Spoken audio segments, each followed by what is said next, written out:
Listo, vamos a dar inicio. Este foro es convocado por el diputado Manuel Huerta, integrante del grupo parlamentario del Partido del Trabajo, la Coalición México Saludable y Salud Justa MX.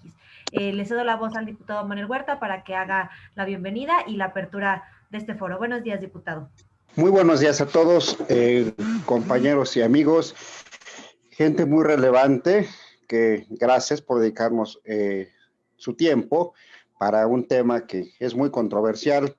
Bienvenidos sean todos ustedes a este foro virtual que se titula Impuestos saludables en tiempos de COVID-19, el ajuste al impuesto al tabaco. Para mí es un enorme gusto poder encontrarnos esta mañana para platicar acerca de este importante tema. Tengo el honor de haber organizado este foro virtual junto con nuestros amigos de Salud Justa México y Coalición México Saludable. Por supuesto, la bienvenida para todos nuestros amigos periodistas que dan seguimiento puntual a este conversatorio. Les agradezco particularmente a los participantes su interés y presencia en el foro. A mi amiga, la diputada Carmen Medels, secretaria de la Comisión de Salud del Grupo Parlamentario de Morena. Al doctor Sebastián Rodríguez Llamazares, médico neumólogo del INER, que atiende a pacientes con COVID-19 con maestría en salud pública por la Universidad de Harvard. Al maestro Arturo Sabines, jefe de la Oficina Nacional para el Control del Tabaco y del Alcohol, CONADIC, Secretaría de Salud del Gobierno Federal. A la doctora Luz Miriam Reinales Shigematsu, jefa del Departamento de Investigación sobre el Tabaco del Instituto Nacional de Salud Pública. A la doctora Belén Sáenz de Miera Juárez, especialista en economía del tabaco e investigadora de la Universidad Autónoma de Baja California Sur. Al maestro Eric Antonio Ochoa, director de Salud Justa, México. Sin más preámbulo, si me lo permiten, siendo las 10:06 de este miércoles 30 de septiembre, damos inicio a este foro virtual. Confiamos que será un espacio oportuno para reflexionar acerca de la necesidad de legislar en materia de impuestos saludables y muy particularmente sobre el ajuste al impuesto al tabaco. La moderadora tomará la palabra y enseguida pues continuamos. Gracias, qué amable por este espacio. Muchísimas gracias, diputado, y muchísimas gracias a todas las personas que nos están transmitiendo, pero sobre todo gracias a los panelistas que nos van a compartir un poco de lo que ellos saben y de cuál es la relevancia desde su campo de acción de este aumento a los impuestos a tabaco. En tiempos de COVID-19 es muy importante buscar cualquier estrategia que nos ayude a enfrentar esta crisis de mejor manera, que nos ayude a fortalecer el sistema de salud para en realidad poder atender a toda la población como se merece y con las necesidades que tiene. Le comento, perdón, coordinadora, que bueno, no sé a qué hora tenga mi ponencia, en qué orden, nada más, pero con todo gusto después del doctor. Discúlpeme, diputado, tiene toda la razón. Usted era el primero en iniciar, un error de mi parte. Doctor Sebastián, si me disculpa, primero comenzaremos con el diputado Huerta y no hay problema. Después retomamos. Una disculpa muy grande. Diputado, por favor, comenzamos con usted. Mil disculpas al doctor Sebastián. Discúlpemos. Inicio comentándoles que el pasado mes de octubre del 2019 presenté una iniciativa de ley que modificaba la propuesta del Ejecutivo Federal sobre IEPS a los cigarros de tabaco. En este momento mi planteamiento fue gravar con un peso con 39 centavos por cada cigarro. Ese fue el planteamiento de hace un año. Hace un año también mi propuesta fue discutida, pero desafortunadamente no alcanzó el apoyo necesario para poder prosperar. Sin embargo, lo que sí logramos a partir de esta iniciativa fue alcanzar la indexación que por 10 años los gobiernos anteriores no quisieron aplicar para no afectar la complicidad al precio del cigarro. Según datos de Gabriel Llorio González, subsecretario de Hacienda y Crédito Público, durante 2020 se han recaudado cerca de 43,000 millones de pesos derivado de este impuesto, pero los costos asociados al consumo de tabaco son todavía mayores. La cifra alrededor es de 75,000 millones. Es decir, el gobierno mexicano tiene actualmente un déficit de por lo menos 32,000 millones de pesos. De este tamaño es el reto, máxime ahora en tiempos de la pandemia por COVID-19. Hace una semana, el pasado 23 de septiembre del 2020, presenté una iniciativa de ley para modificar el artículo 2 de la ley de impuestos sobre productos y servicios en materia de cigarros de tabaco. Ahora tenemos hecho un estudio que nos permitió plantear grabar con $1 con 49 centavos cada cigarro, lo cual representa un aumento del orden de 29 pesos por cajetilla de 20 cigarros. Estoy convencido que es el momento justo para iniciar a implementar este impuesto.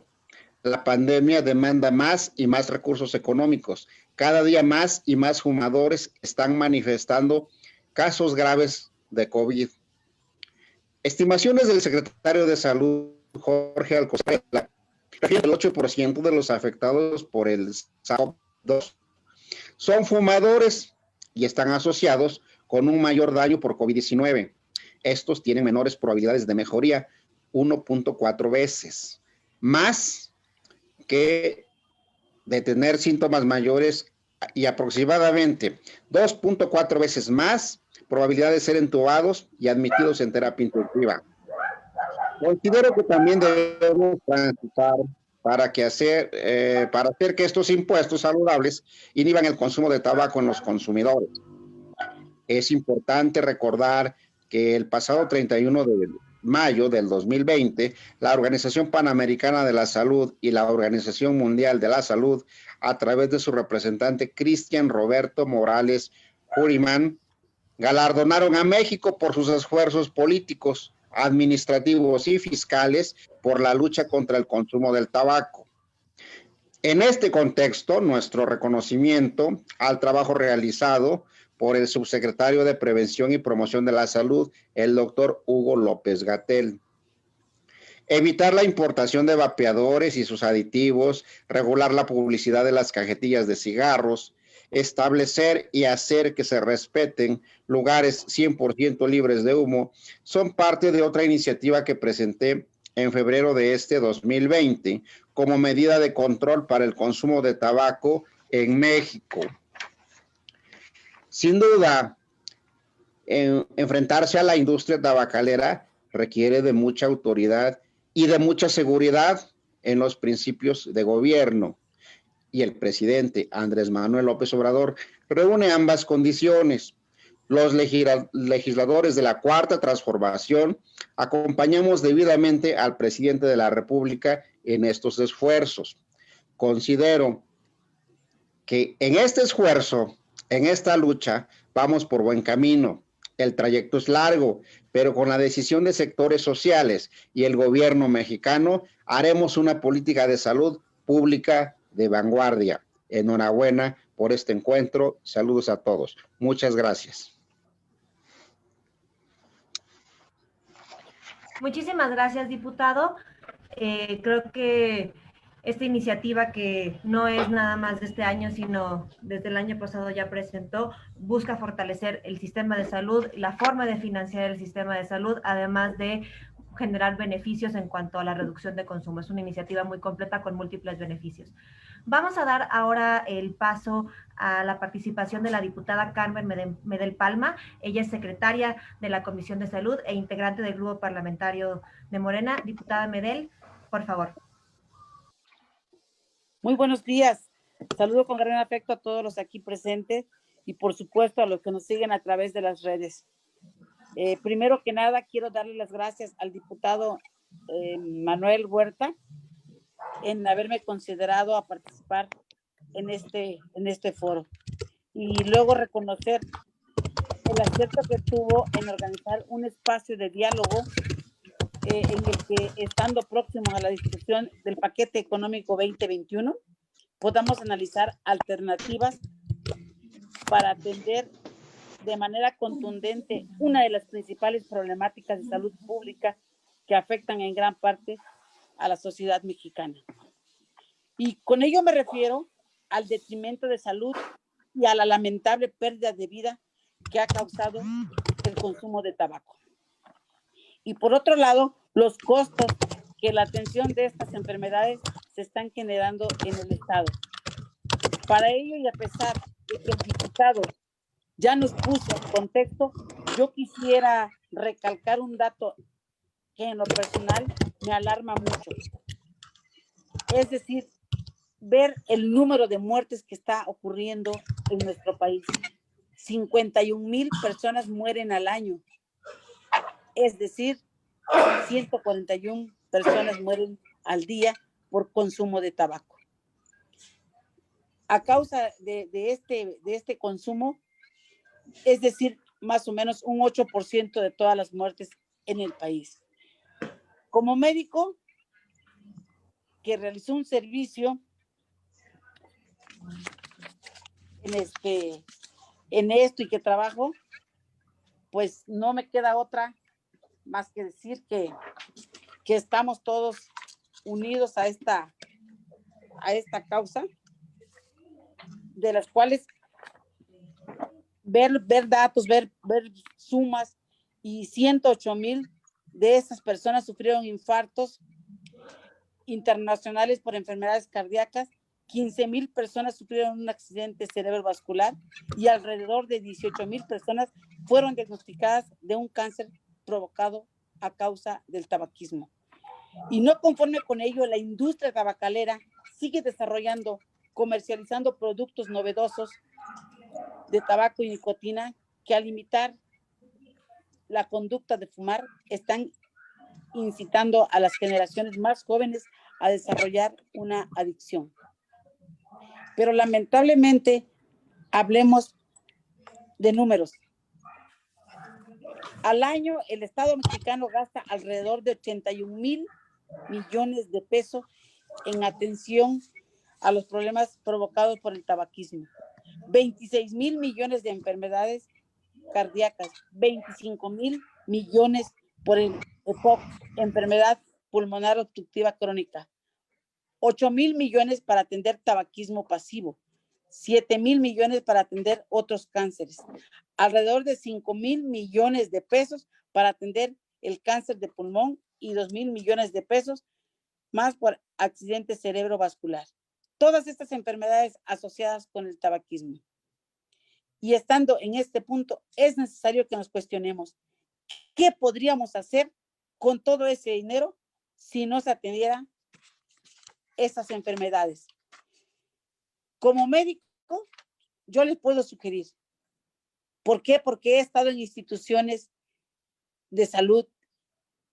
Sería bueno destinarlo a la creación de más espacios para llenar y crear un mayor número de plazas en las instituciones de salud para que los médicos puedan hacer su especialidad y tengamos muchos especialistas para atender muchas enfermedades. En datos de la OPS en México, para el indicador de médicos por 1,000 habitantes, está muy por debajo de los indicadores internacionales, ya que en comparación con otros países de la región como Canadá es de 2, Estados Unidos es de 3-1 e incluso Cuba de 6.6 médicos por cada 1,000 habitantes. Imaginemos eso. Nuestro país solo cuenta con 1.4 médicos para esta cantidad de población, para 1,000 personas. Situación que se acentuó notablemente con la llegada del COVID y que la falta de personal médico especializado nos exige no solo reivindicar la manera en la que estamos abordando los temas de salud, sino a tomar medidas contundentes, tanto para el combate de todas aquellas comorbilidades que nos ha expuesto una doble vulnerabilidad y para fortalecimiento de este rubro. Nunca más debemos de carecer de medicamentos, equipamiento médico o profesionales de la salud.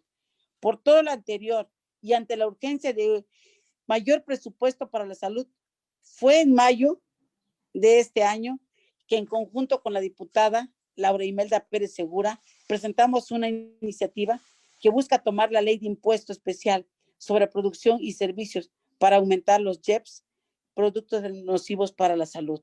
Y en este sentido, el objetivo de la iniciativa es utilizar la política fiscal progresiva como una herramienta para fortalecer el financiamiento al sector salud.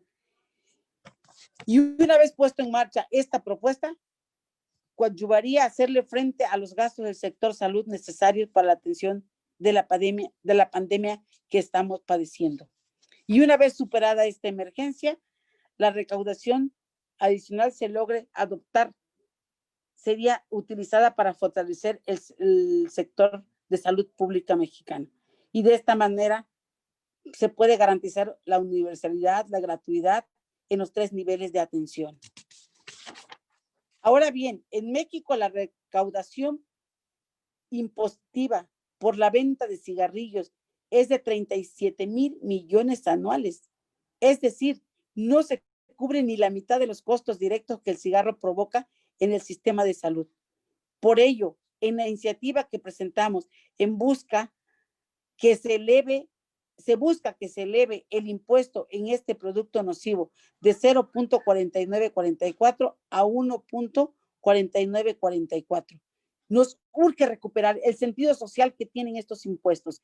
Es más, yo los invito a asumirlo como un pago compensatorio al descubrimiento a la salud de los mexicanos.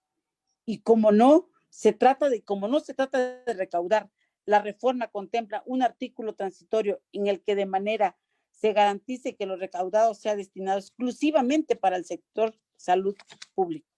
Cierro con la firme convicción de que en el momento de actuar es hoy la salud de la gente, así nos los exige. Así que aprovecho este espacio para invitar a mis compañeras y compañeros legisladores a que se unan en estas propuestas y que juntos apoyemos a mejorar la salud de todos los mexicanos.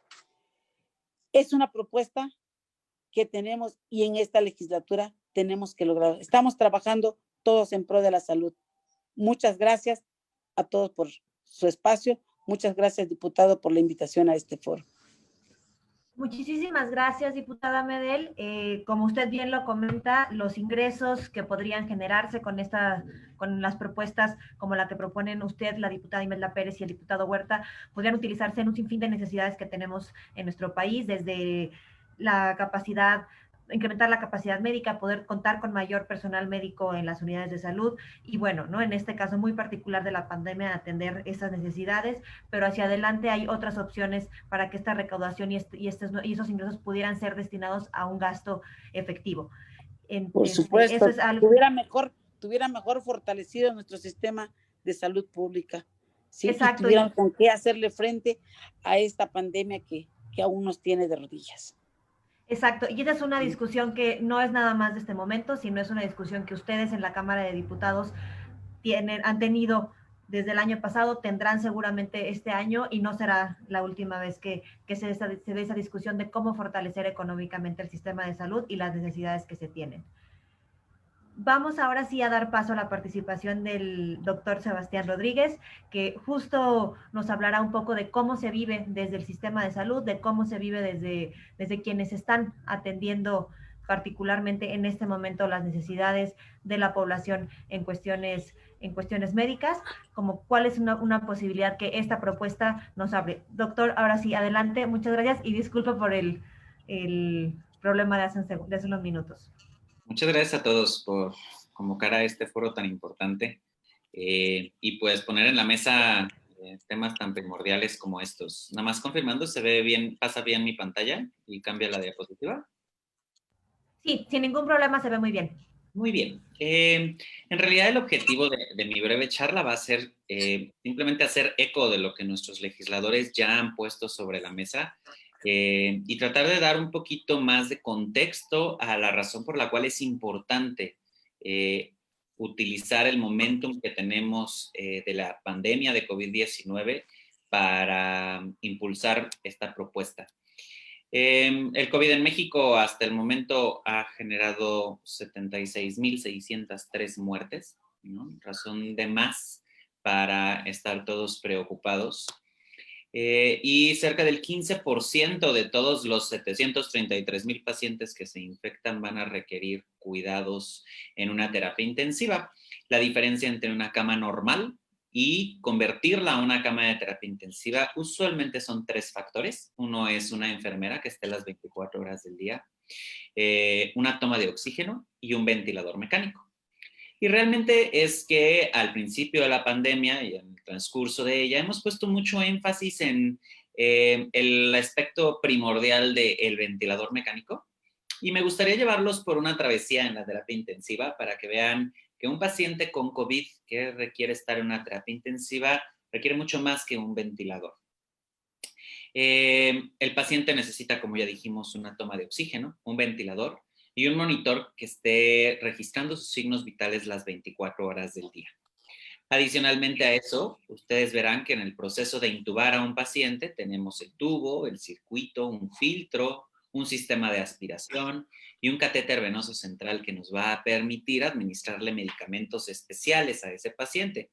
Este catéter venoso central que vemos aquí en realidad lo que hace es que lleva medicamentos directamente hasta el corazón. Esto, pues evidentemente se suma a los gastos tanto de personal humano como de infraestructura que se requieren para poder atender a este tipo de pacientes. Y si nos damos cuenta del otro lado, tenemos toda la serie de medicamentos adicionales que un paciente que acaba en la unidad de cuidados intensivos requiere, ¿no? Como pueden ser los medicamentos para mantener al paciente dormido, los paralizantes neuromusculares que necesitamos para que el paciente pueda ser ventilado de manera óptima. Todos estos medicamentos van a hacer que el corazón y otros órganos no funcionen con la actividad con la que normalmente lo hacen, motivo por el cual utilizaremos medicamentos que nos ayuden a mantener la presión arterial, a poder mantener al paciente nutrido, ¿va? Y evitando infecciones. Ante todo este contexto, los datos que tenemos de cuánto cuesta tener un paciente con COVID-19, pues los tenemos únicamente del sector privado, ¿no? Y la Asociación Mexicana de Instituciones de Seguro calcula más o menos que el costo de entrar a una terapia intensiva, un paciente con COVID-19 que entra a la terapia, cuesta más o menos 895,000 pesos, ¿no? Para darnos una idea. De modo que hoy por hoy el COVID-19 para las aseguradoras es la enfermedad más cara del año, ¿no? En los últimos 5 meses. Ahora, esto, si nos damos cuenta, el resto de las enfermedades son enfermedades en las que el tabaco está directa e indirectamente involucrado, ¿no? Todo esto se monta en una situación que nuestros legisladores ya comentaron, y es, pues, cómo está el gasto en salud en nuestro país desde lo que hemos venido acarreando a lo largo de los años, ¿no? México actualmente está en este lugar de la Organización para la Cooperación y el Desarrollo Económico. Si nos damos cuenta, el promedio es de 8.8% del Producto Interno Bruto. México destina el 5.5%. Sin embargo, uno de los datos que más tenemos que analizar aquí es que cerca del 41% de este gasto en realidad viene del gasto de bolsillo, que es el que hacen los mexicanos y que no viene, de modo que el gasto público en salud en realidad en México está cerca de 2.5% del Producto Interno Bruto. Según el Centro de Investigación Económica y Presupuestaria, esto representa en realidad un decremento con respecto a años previos, ¿no?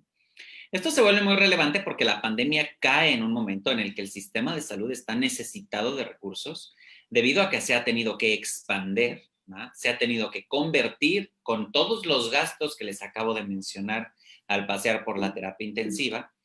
Y entonces la pregunta es, ¿por qué usar al tabaco como una posible herramienta para financiar algunas de las intervenciones de salud pública asociadas al COVID-19?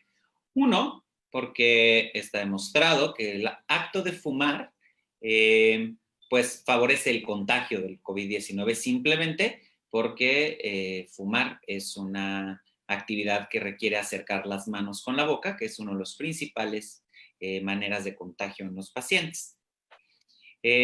Una de las grandes preguntas es si yo dejo de fumar hoy, ¿tengo menos riesgo de contagiarme de COVID? La verdad es que la ciencia no nos ha permitido tener esa respuesta todavía, pero lo que sí sabemos es que cuando un paciente entra a cualquier procedimiento electivo médico, el riesgo de tener complicaciones o de tener un desenlace no favorable, pues es mucho mayor, de cerca del 30 al 40% cuando el paciente es fumador.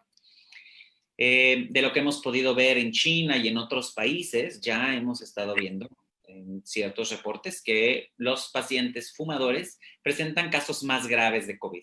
En realidad, la literatura médica lo que nos dice es que un paciente que ya tiene enfermedad pulmonar obstructiva crónica por tabaco tiene cerca de 5 veces más riesgo de tener desenlaces graves. La EPOC es la enfermedad que más mortalidad tiene en los pacientes con COVID, ¿va? Más que la diabetes y la hipertensión.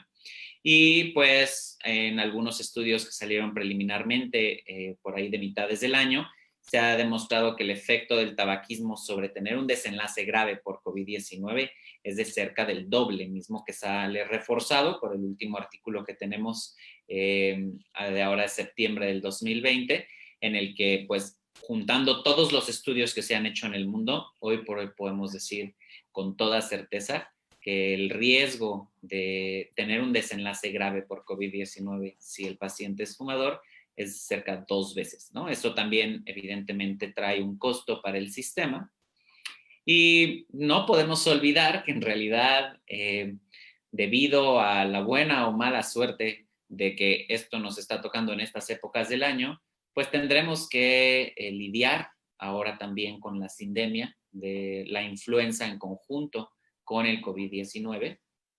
Y esto, pues por datos que hemos recopilado ya a lo largo de los años, los pacientes fumadores tienen 34% más posibilidades de contagiarse de influenza. Hoy por hoy, la vacuna de la influenza es una de las principales medidas preventivas para el tratamiento de la EPOC.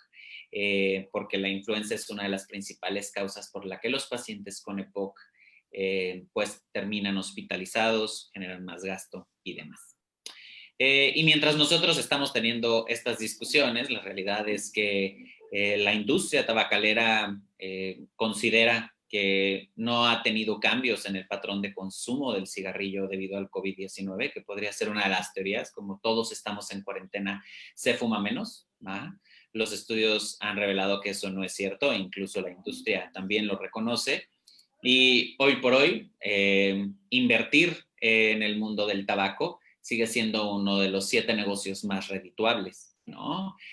Todo esto es razón de más por la cual no deberíamos de cesar nuestros esfuerzos en vencer la epidemia del tabaco. Cuando nos vamos a muertes, hoy por hoy tenemos 1 millón de muertes en el mundo por COVID, lo cual es una cantidad abismal, preocupante, ¿no? Pero cuando lo contrastamos con las 8 millones de muertes por año que hace el tabaco, pues es una razón de peso para pues utilizar ambos contextos en lanzar estrategias que ya están probadas y que sabemos que funcionan para ayudar a toda la población a disminuir su consumo de tabaco. Muchas gracias por el espacio. Dejo el micrófono a el siguiente ponente.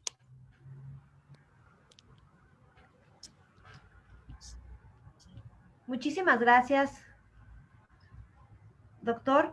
Creo que después de esto a nadie nos queda duda de que la relación entre tabaco y COVID es muy, en cuanto a desenlaces fatales como la muerte o que se agraven las condiciones existen, es muy alta y que simplemente por eso vale la pena hacer cualquier cosa para tratar de reducir la incidencia de los fumadores y la prevalencia de fumadores para reducir las posibles consecuencias de esto. Si a esto le sumamos, como usted comenta, los otros factores con los que tenemos que convivir, en este caso la influenza, etcétera, pues se vuelve todo un problema mucho más grande de lo que incluso se puede ver a simple vista o lo que se está viendo o lo que la industria quiere mostrarnos. Vamos ahora a dar paso a nuestro siguiente participante, el maestro Arturo Sabines. Él es el jefe de la Oficina Nacional para el Control del Tabaco y el Alcohol de la Comisión Nacional contra las Adicciones, y él nos va a hablar del impacto del COVID-19 en el sistema de salud nacional. Adelante, Arturo, por favor, y muchas gracias por atender a este foro. Hola, Adri, muchas gracias. Gracias al diputado Huerta por la invitación, a mis amigos de Salud Justa también por la consideración. Bien, voy a compartir la pantalla para poder ver la presentación. Espero que se vea. Ahí se puede ver. Sí, se ve muy bien. Muchas gracias. Perfecto. Bien, seré expedito para poder comentar algunos de los factores. Creo que después de la extraordinaria presentación del doctor Sebastián, hay poco que poder agregar a la reflexión. Sin embargo, haré desde la perspectiva de la salud pública lo que tenemos en la mira. Para todo mundo es de conocimiento en términos generales que el tabaco es un factor de riesgo para enfermar gravemente. Las encuestas hoy en día muestran que el 98% de la población sabe perfectamente que fumar ocasiona enfermedades, es decir, el total de la población sabe que fumar ocasiona enfermedades, pero a lo mejor lo que mucha gente no sabe es cuántas personas mueren al año y cuántas personas se enferman por causas directamente atribuibles al consumo de tabaco. Y en específico, a nivel mundial se ha evaluado que cada año mueren 8 millones de personas y es importante señalar que de esas 8 millones de muertes que hay, 1.3 son de personas que no eran fumadores, es decir, personas que convivían con fumadores diarios de manera cotidiana y que lamentablemente enfermaron y posteriormente murieron a causas directamente de esa exposición al humo de tabaco. En México el escenario no es distinto, ya lo comentaba la diputada Medel, mueren 51,000 personas al año en nuestro país, la mayor parte de estas muertes corresponden también de manera proporcional a los fumadores, es decir, son mayoritariamente hombres que mujeres, y eso nos dice que más o menos al día mueren 141 personas por causas directamente atribuibles al consumo de tabaco. Un dato fundamental es que además de tener presente que las adicciones, como es el tabaquismo, antes que mortales son discapacitantes, y esto significa que enferman a las personas que utilizan estas sustancias psicoactivas, y en el caso del tabaco tenemos la ventaja de, por ser una droga legal, poder tener un monitoreo mucho más puntual al respecto, y aquí podemos ver en esta gráfica de la estimación de carga global de enfermedad que ha hecho el Instituto Nacional de Salud Pública con el Global Burden of Disease, que tenemos realmente un problema serio asociado a enfermedades cardiovasculares. El día de ayer, 29 de septiembre, fue el Día Mundial del Corazón y fue muy importante recordarle a la población que el tabaquismo es, después de la hipertensión arterial, la segunda causa de muerte de enfermedades cardiovasculares, tomando en cuenta que además a nivel mundial es la enfermedad cardiovascular la principal causa de muerte en el mundo. Y el tabaco tiene un factor muy claro predisponente para este tipo de enfermedades. Pero si observamos además, veremos que están relacionadas, está relacionado el tabaquismo con enfermedades como la diabetes, el cáncer, por supuesto, y las enfermedades respiratorias. Todas estas que vemos aquí, enfermedades crónicas no transmisibles, son también condiciones de riesgo para COVID-19. Ya lo comentaba el doctor Sebastián, apuntaba justamente que hay una afectación directa y una forma indirecta. El tabaquismo tiene un factor de atribución hacia COVID y tiene un factor de atribución indirecto hacia las otras enfermedades. También ya lo comentó la diputada Medel, lo que le cuesta al Estado la atención de las enfermedades. Este costo ni siquiera integra todavía lo que es la atención directa a las personas que quieren dejar de fumar, ni los actos o los costos que representa también la prevención y promoción de la salud, que también se dirigen para poder desalentar el consumo de tabaco en nuestro país. En el marco de lo que es la pandemia, lo comentaba el diputado Huerta, es muy importante tener presente que el tabaquismo realmente representa una condición de riesgo hacia el contagio por este coronavirus, pero también, y lo apuntó muy bien y con toda certeza el doctor Sebastián, aquí también lo referimos, ya hay evidencia que apunta que el tabaquismo se asocia con el doble de riesgo de una progresión mayor a personas que tienen enfermedad con COVID-19. Esto es importante que la gente lo sepa. Esto ha tenido ya un reflejo inclusive en cuanto a las personas que han recibido esta información y han buscado alternativas para dejar de fumar. Con todo esto, debemos ser muy claros que la respuesta debe ser integral. No basta una sola medida, no basta una sola política, si bien, por supuesto, la medida más costo efectiva a nivel global es incrementar los impuestos al tabaco. Existen otras medidas que también son efectivas para desalentar el consumo, para poder bajar las prevalencias a nivel local y a nivel global, que tienen que ver diferentes medidas, algunas sanitarias, otras de control y otras, por supuesto, de servicios para la población. En términos generales, esta integralidad ya está dada y está definida desde hace muchos años por lo que se conoce como el tratado internacional más grande en materia de salud, que es el Convenio Marco para el Control del Tabaco. Este convenio marco que integra medidas tanto para la reducción de la demanda como para el control de la oferta, establece un paquete, una serie de medidas que son las más costo efectivas y que tienen realmente un sustento en la evidencia científica y que se dirigen específicamente a reducir esas prevalencias que tenemos a nivel tanto regional como global. En el 2004, México se vuelve el primer país de la región que ratifica este tratado internacional. En el 2008 publicamos la Ley General para el Control del Tabaco, que trata de emular estas disposiciones del convenio marco, y en el 2009 se publica el reglamento. Digo que trata la ley porque no logra al 100% establecer esas políticas que se definen como prioritarias para el control del tabaco. Al respecto, el Secretariado del Convenio Marco de la OMS establece un paquete de 6 medidas, las más costo efectivas para el control de la epidemia y que son específicamente englobadas en un acrónimo que por sus siglas en inglés se lee como Empower. El Empower son simplemente 6 medidas que son monitorear y vigilar el consumo de las políticas de atención y prevención del consumo de tabaco, proteger, por supuesto, a la población contra la exposición al humo de tabaco, tener servicios y ofrecer alternativas para que la gente pueda dejar de consumir tabaco, advertir, sensibilizar y concientizar a la población sobre las consecuencias y los peligros asociados al uso del tabaco en cualquiera de sus presentaciones. Por supuesto, la prohibición total de la publicidad, promoción y patrocinio, y lo que hoy nos convoca, para que esté claro, el aumento de los impuestos del tabaco es una de las medidas más costo efectivas, pero no es la única y se da en esta integralidad. ¿Cómo está nuestro país en este panorama? Bien, en materia de la región, México tiene una buena experiencia en cuanto al monitoreo al respecto de la epidemia. Aquí hay que decirlo, si bien nuestro país aparece en color amarillo y no en color verde, significa porque no ha habido una consistencia en términos de la frecuencia con la que se da el levantamiento de las encuestas, aunque tenemos mucha evidencia científica en encuestas. Sin embargo, esto está próximo a cambiar porque en los últimos instrumentos que miden el consumo de tabaco ya se ha logrado homologar las preguntas que integran las encuestas, fundamentalmente desde la GATS, que es la encuesta global de tabaco 2015, pasando por la ENCODAT, encuesta de tabaco 2016-2017, y recientemente en la encuesta nacional de nutrición 2018, ya se ha utilizado estas TQS, que son las preguntas para encuesta de tabaco que dispone el convenio marco, y eso nos permite tener la posibilidad de monitorear en el tiempo con el mismo indicador el consumo. Entonces estamos próximos en ese sentido a cambiar al color verde. Proteger a la población a la exposición del humo de tabaco. Aquí creo que está bastante claro. Ya presentó hace unos días la diputada Medel una propuesta de reforma a la Ley General para el Control del Tabaco, porque este es, sin lugar a dudas, el principal pendiente que tiene nuestro país en materia de control del tabaco.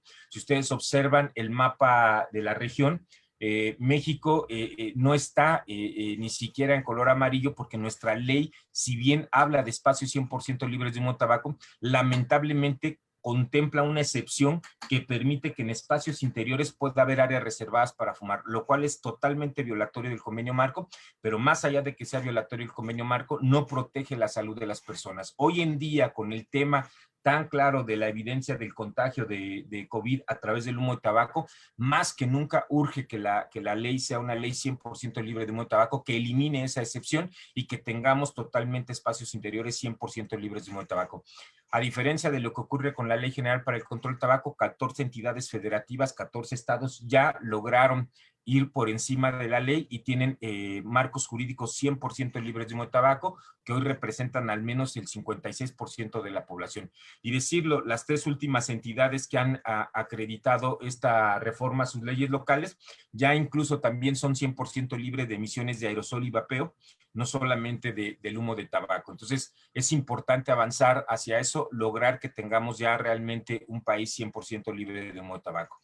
En materia de ofrecer ayuda, afortunadamente nuestro país tiene una buena red de servicios en materia de atención.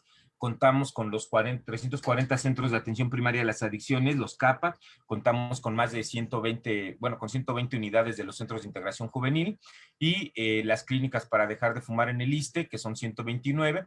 Sin embargo, por supuesto, aunque tuviéramos todavía 500 clínicas más, no son bastas para un país de 15 millones de consumidores de tabaco. Es fundamental fortalecer la atención en el primer nivel de atención de salud. La detección temprana, el consejo breve, va a ser fundamental para que tengamos realmente una mayor amplitud y mayor cobertura. Fundamental contar con servicios de sustitución de nicotina, tener también una línea de ayuda que afortunadamente en ese sentido en nuestro país funciona bien. Tenemos la línea que aparece en las cajetillas de tabaco que se conoce como la línea de la vida. Ha tenido justamente en esta pandemia por COVID un incremento significativo. Hoy en día el 50% de las llamadas que entran a la línea de la vida son de personas que quieren dejar de fumar. Eso es muy importante porque significa que la información está haciendo efecto y que la gente realmente está tomando consideración al respecto para abandonar el consumo. Advertir sobre los peligros del tabaco, esta es otra de las medidas que muchas veces ha sido cuestionada. En realidad existe mucha evidencia de la efectividad y la eficiencia de estas advertencias sanitarias. México cumple con la disposición del convenio marco. Hoy en día ocupamos el 60% de lo que el empaque prácticas y, por supuesto, aún estamos lejos del empaquetado neutro, que es en realidad lo que más se recomienda en términos generales para las advertencias sanitarias. Nuestra imagen es muy pequeño el espacio, lo ideal es que cuando menos esté al 50% y que aparezca por ambos lados de la cajetilla. Esperemos que México pronto avance hacia eso. También en la reforma que ha propuesto la diputada Medel viene la propuesta del empaquetado neutro, ojalá que avancemos hacia eso. Sin embargo, en este proceso ya hubo un cambio importante en cuanto a las advertencias se refiere. Esta administración hizo un cambio que se verá reflejado a partir del 1 de diciembre, en donde invertimos los colores para darle un mayor énfasis de advertencia, emulamos los colores como las señales de precaución, de peligro, con el fondo amarillo y letras negras, y hay que decirlo, fuimos el primer país en colocar una advertencia en las cajetillas de tabaco sobre la relación de fumar y COVID-19, donde dice que fumar puede agravar el daño por COVID-19. Eso es importante que la gente lo tenga presente.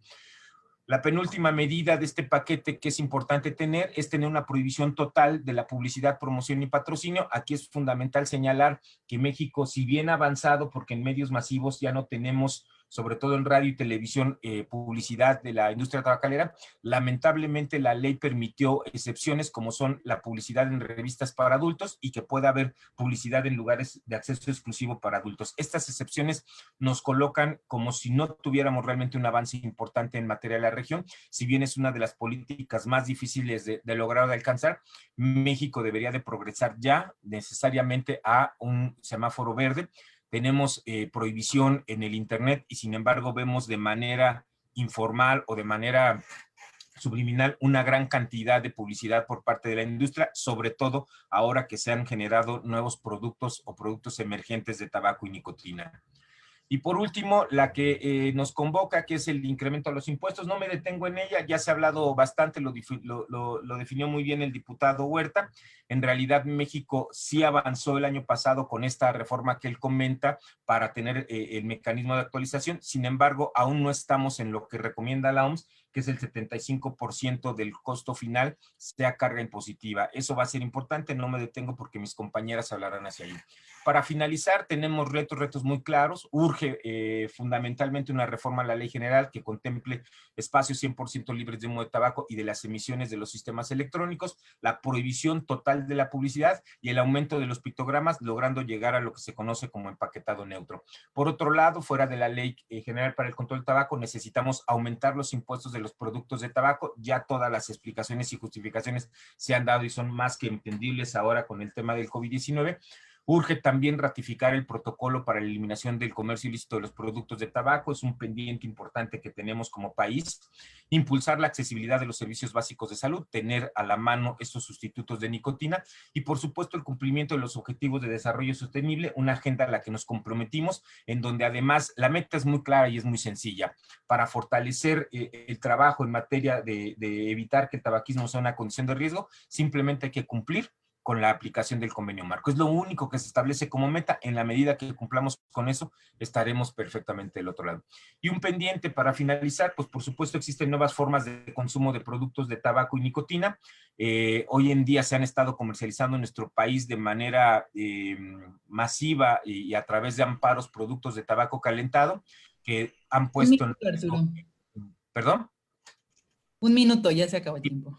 Y en realidad estamos cerca bueno, hemos tenido esta participación por parte de la industria posicionando un producto que es tabaco y que finalmente se vuelve riesgoso en general para toda la población. Hay que mencionarlo, México a principios de este año prohibió la comercialización de estos sistemas a través de un decreto que publicó el presidente y lo cual le valió el reconocimiento por parte de la Organización Mundial de la Salud en el mes de mayo de este año. Es todo. Muchas gracias. Muchísimas gracias, Arturo. Sin duda nos acabas de mostrar cómo esta medida de impuestos no es una medida única, si bien es muy costo efectiva y así ha sido catalogada, no es la única y entra dentro de un paquete de medidas que de aplicarse todas en su conjunto podríamos tener el beneficio esperado en términos de control de tabaco. Vamos a pasar ahora a la ponencia de la doctora Luz Miriam Reinales. Ella es la jefa del Departamento de Investigación sobre Tabaco del Instituto Nacional de Salud Pública y ella nos hablará de los beneficios epidemiológicos de implementar un impuesto o de aumentar un impuesto a los productos de tabaco. Adelante, doctora. Muchas gracias. Buenos días para todos. ¿Ven mi presentación? Sí la vemos, aunque todavía no está en formato de... Ahora sí ya. Okay. Perfecto. Okay. Gracias. Bueno, pues muy buenos días para todos. Quiero agradecer especialmente al diputado Manuel Huerta por la invitación a este foro, también a la diputada Mede, por sumarse a estas iniciativas en el tema de control del tabaco y darle una relevancia y una prioridad a través de la promoción de este tipo de legislaciones que nos van a ayudar a llevar a la realidad la implementación de la política pública a nivel poblacional.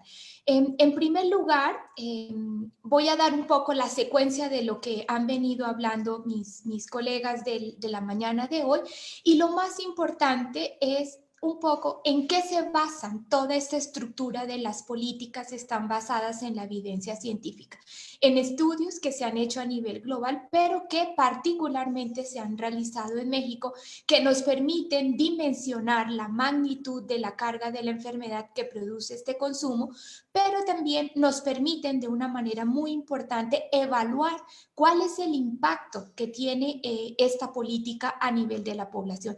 Y de esto es lo que va a llevar mi presentación el día de hoy.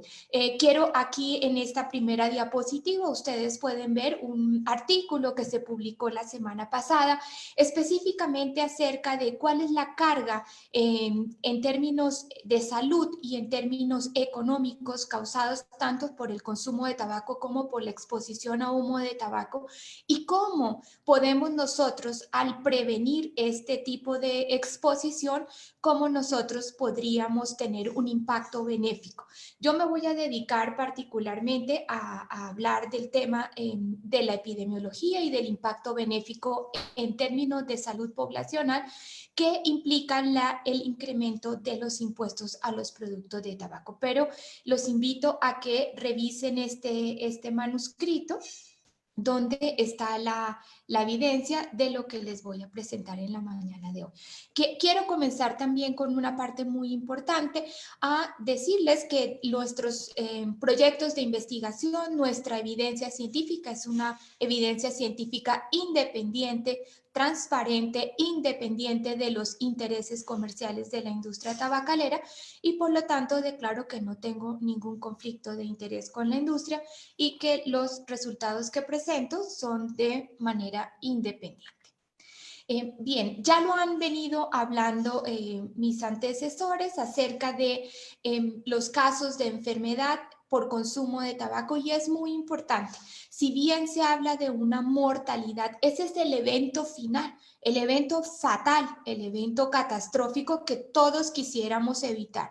Y es muy importante entender este tema de la causalidad. Así como el tabaco causa toda esta enfermedad y muerte, con las medidas preventivas que nos hablaba Arturo, con este tipo de políticas a nivel poblacional y a nivel individual, nosotros podemos prevenir. Esa es una palabra muy importante que debemos dejar marcado en la mañana de hoy, que todo esto es completamente prevenible o evitable si nosotros implementáramos todo este tipo de políticas a nivel poblacional e individual.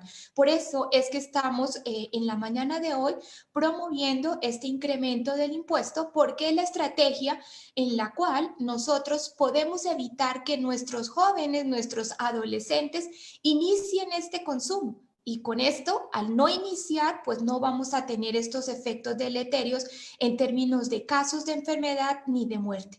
Y para los que ya iniciaron su consumo, pues dejen definitivamente de fumar. De esta manera reducimos el número de casos de enfermedad y el número de casos de severidad y muerte como tal. Entonces, igual que hablábamos, decían mis compañeros, es muy importante porque cerca de 110,000 casos de infarto y de ingresos hospitalarios de enfermedad cardíaca podrían evitarse en nuestro país si nosotros incrementásemos los impuestos al tabaco de una manera similar como las propuestas que están actualmente a nivel en el legislativo.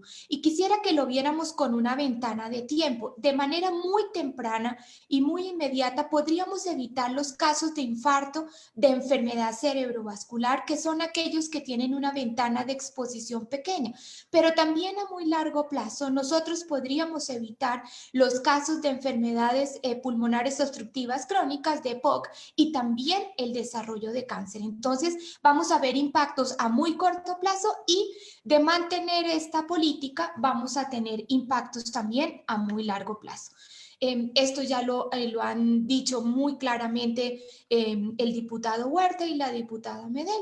Estamos hablando alrededor del 8% de todas las muertes atribuibles a tabaco, pero quiero que lo lean en el sentido de que son 8% de estas muertes o 50,000 muertes al año que pudiéramos evitar si implementásemos todo este paquete de medidas de que nos estaba hablando Arturo, e implementásemos de manera completa el convenio marco para el control de tabaco. Como ustedes pueden ver, el tabaco está prácticamente relacionado con las principales enfermedades crónicas, causas de mortalidad a nivel global y en México, y estas muertes son completamente evitables. El otro punto que también retomó Arturo, pero quiero hacer especial énfasis, es que no solamente es un evento de muerte, un evento fatal que se termina, es que hay muchas personas que enferman y su calidad de vida se ve completamente deteriorada.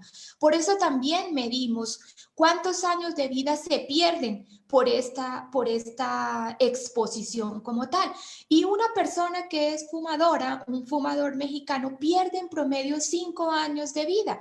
Y es muy importante tener en cuenta, o sea, se muere de manera temprana.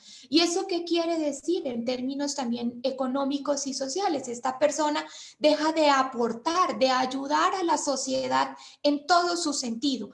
Entonces, perder a una persona 5 años antes, pues deja de seguir aportando y ayudando en todo sentido a nivel de la sociedad.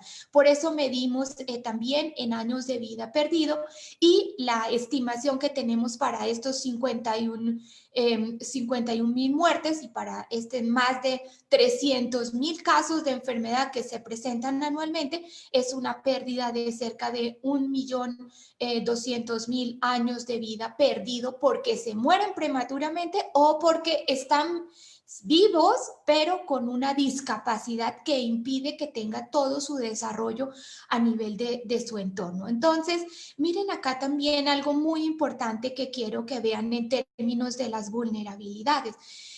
Cuando comparamos las mujeres fumadoras y los hombres fumadores, las mujeres pierden en promedio 6 años de vida, un año más que los hombres. Entonces, ¿qué quiere decir esto? Que estos 6 años de vida que pierde una mujer, pues son 6 años de aportar a su familia, a sus hijos, a la comunidad en términos de su trabajo, de su actividad laboral, su aportación social, puesto que el cigarro disminuye su promedio de vida completa. Pero miren aquí de manera también muy importante, si se deciden dejar de fumar, si todas estas políticas que les hemos presentado funcionan para que dejen de fumar, los exfumadores pierden en promedio 2 años de vida, pero al dejar de fumar les permite ganar 3 años de vida en comparación con aquellos que continúan fumando. Y esto es muy valioso, parecería que no tiene impacto, pero estos años de vida, si nosotros implementamos estas políticas y nos movemos hacia la parte preventiva más que hacia la parte curativa, que también tenemos que tener en cuenta, pero si promovemos la prevención, la salud, nos va a garantizar que estas personas vivan más y vivan con una mejor calidad de vida.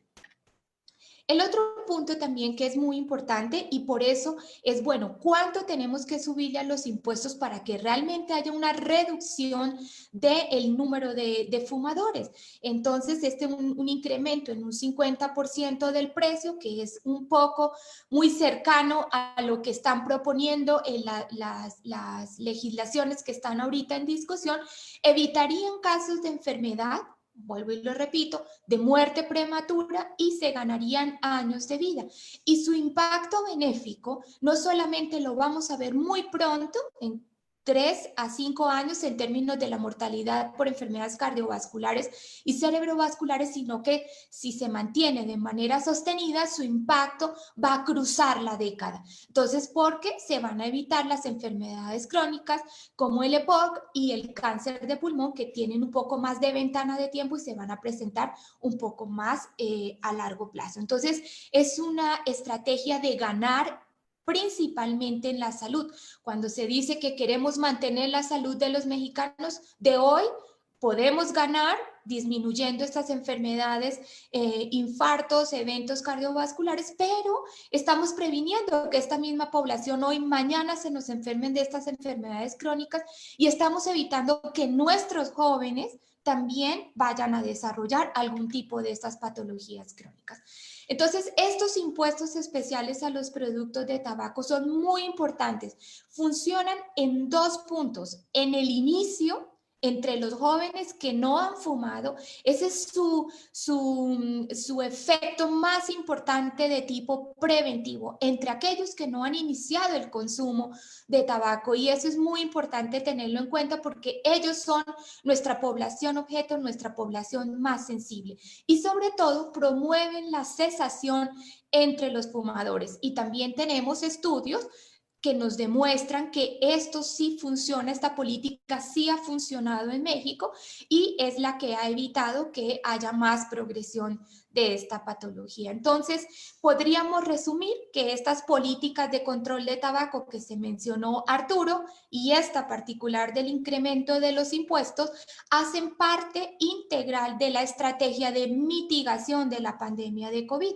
Si reducimos esta exposición al consumo de tabaco, se reduce estas enfermedades crónicas y como hemos visto, por ende se reduce la carga de mortalidad y de severidad por COVID de enfermedades crónicas y esto va a bajar toda la carga de enfermedad a nivel del país.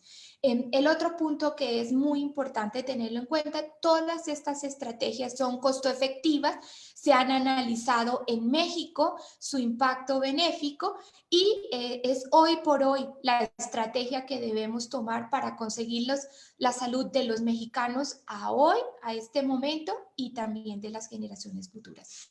Con estas 2 reflexiones termino mi presentación. Gracias. Muchísimas gracias, doctora Reinales. Creo que su presentación nos deja muy claro los distintos niveles y las distintas dimensiones en las que tienen beneficio estos impuestos, tanto la temporal en el corto y largo plazo, como la incidencia que tendrían en la prevención del inicio del tabaquismo, así como la cesación y la reducción en tanto enfermedades y muerte. Muchísimas gracias. Y ahora, Gracias. centrándonos un poco más en la parte económica, vamos a tener la participación de la doctora Belén Sáez de Miera. Ella es investigadora de la Universidad Autónoma de Baja California Sur y nos hablará de los efectos económicos de los impuestos al tabaco. Adelante, Belén, y muchísimas gracias por estar con nosotros el día de hoy. Ay, denme un instante, ¿pueden ver mi pantalla? Sí, ya podemos verla. Perfecto.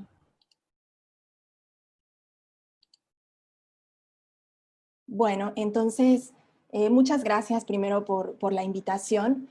Yo realmente voy a continuar un poco lo que hablaba la doctora Reinales sobre los beneficios de los impuestos al tabaco. También voy a estar presentando resultados de investigación que se ha hecho en conjunto con diversas instituciones. Todos los estudios son independientes y todo está publicado y se puede consultar.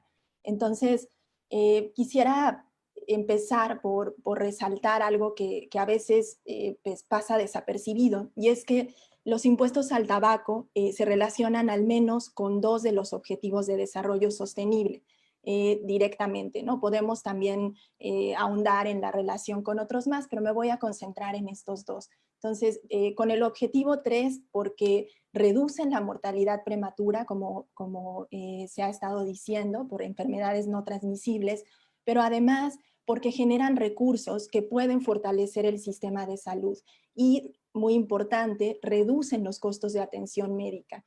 También se relaciona con el objetivo 1, ¿y por qué se relaciona también con este objetivo de erradicación de la pobreza? Pues porque los impuestos también contribuyen a reducir la pobreza.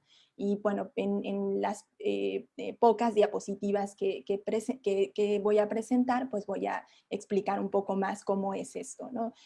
Algo muy importante en lo que voy a estar haciendo también énfasis es en que los grupos de ingresos más bajos son los más beneficiados. Entonces, realmente este modelo que les voy a presentar en gran medida nos ayuda a ver esto, no solo los grandes efectos a nivel general, sino además cómo es que estos grupos de menores ingresos pues son los que se benefician más del incremento de los impuestos al tabaco.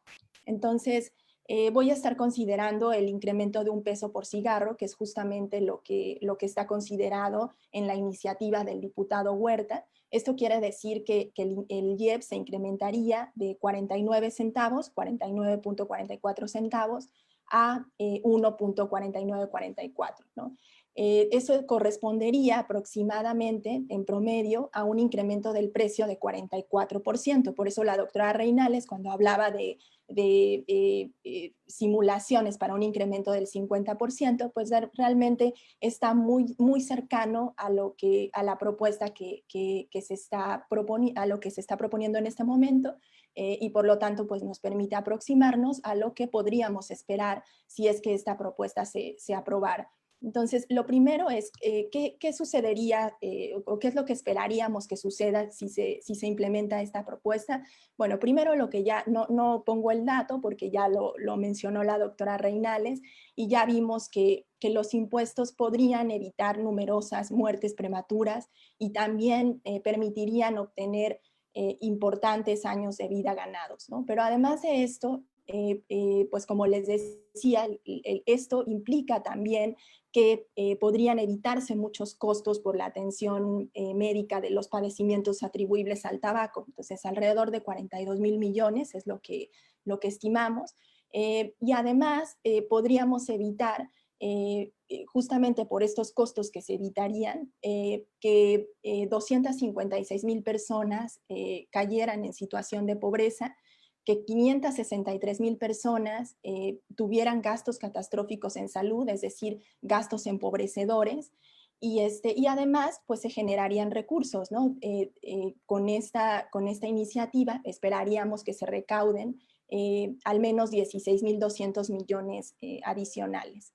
a lo que se recauda actualmente. Entonces ahora también eso es como en general, ¿no? Ahora les digo que pues parte de lo que nos interesaba analizar eran los efectos distributivos. Y lo que encontramos, pues es lo que ya mencionaba desde el principio, que los grupos de ingresos serían los más beneficiados. ¿Cómo lo pueden ver? Bueno, las gráficas de arriba lo que hacen es mostrar algunos de los indicadores que acabo de mencionar, años de vida ganados, costo de tratamiento, personas que evitarían gastos catastróficos, pero ahora están representados para grupos de ingreso. Entonces, el grupo de ingreso 1 es lo que está en el eje horizontal, es el grupo de ingresos más bajo, el 20% de la población con menores ingresos. Y al contrario, en el otro extremo, el grupo de ingreso 5, pues es el 20% de la población con ingresos más altos. Entonces, lo que se puede ver es consistentemente, si les mostrara las gráficas para los otros indicadores, veríamos algo exactamente igual, que los beneficios son más altos siempre, en todos los casos, para el grupo de ingresos más bajo, ¿no? Y empieza a caer, sobre todo a partir del tercer grupo de ingresos, ¿no?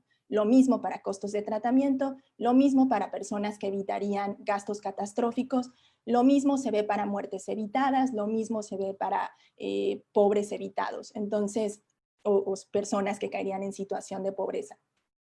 En específico, por ejemplo, los años de vida ganados serían 3 veces más para el 20% de la población más pobre que para el 20% de la población más rica.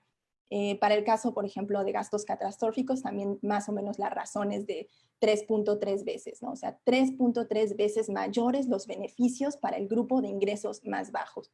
¿En dónde es el único indicador en el que vemos una gráfica que justo se comporta de la manera opuesta? Pues en el único indicador en el que vemos es en el indicador de recaudación, perdón. Que lo que quiere decir es que básicamente una manera de reducirlo es decir que los grupos de ingreso más bajos recibirían relativamente más beneficios, pero estarían pagando relativamente mucho menos del nuevo impuesto, ¿no? La carga de ese impuesto, pues más bien recaería en los grupos de ingreso más alto, ¿no?